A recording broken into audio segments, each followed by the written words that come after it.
সকালে বৌদি মনে হয় কাজে ছাড়ার আগে একটা হাম্পি দেয়নি, সেই কারণে মন মেজাজটা এত গরম। আমাদের জীবিকা নির্বাহের জন্য আমরা সবসময় নিজেদের কাজ নিয়ে ব্যস্ত থাকি, তো আমরা সবসময় লোকাল ট্রেনে যাতায়াত করি। আমাদের এত ভালো জব ফেসিলিটি না যে আমরা 4 চাকা করে যাব।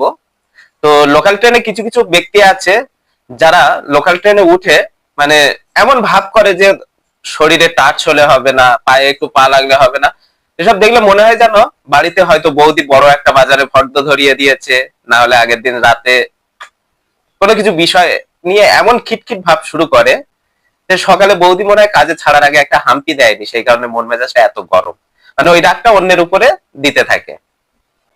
যে উনি এমন ভাব করে যে উনি কোনোদিন লোকাল ট্রেন চড়েননি, সবসময় প্রাইভেট কার করে অফিসে যাতায়াত করেন, মানে এমন ভাব দেখান উনি। যাই হোক, আরো কিছু কিছু ব্যক্তি আছে মানে বাড়ির বাথরুমেও পর্যন্ত মনে হয় এসি লাগানো আছে, হাঁকতে বসে এসিতে বসে হাঁকে।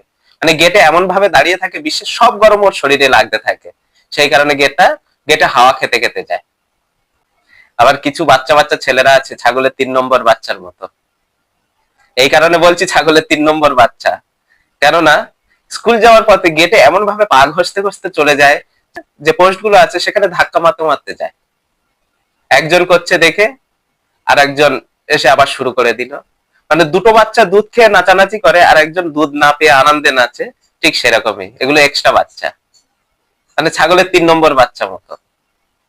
আবার এদিকে দেখা যায় কিছু সিনিয়র দাদারা উঠলো ট্রেনে, মানে দৌড়ে এসে সিটটা ধরে নিল। আমি ভাবলাম হয়তো সিট ধরে নিয়েছে, বসে বসে যাবে।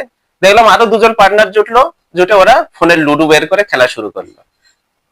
মানে অন্য লোক ঢুকলো বা না ঢুকলো সেটা দেখার দরকার নেই, ধাক্কা ফাক্কা মেরে একদম একাকার করে উনি লাস্ট অফিসে যাবে। আর কিছু ব্যক্তি গেটের সামনে এত ভিড় করে থাকে যে লাস্ট অফিসে নামতে ভয় পায়, যে নামতে পারবো তো।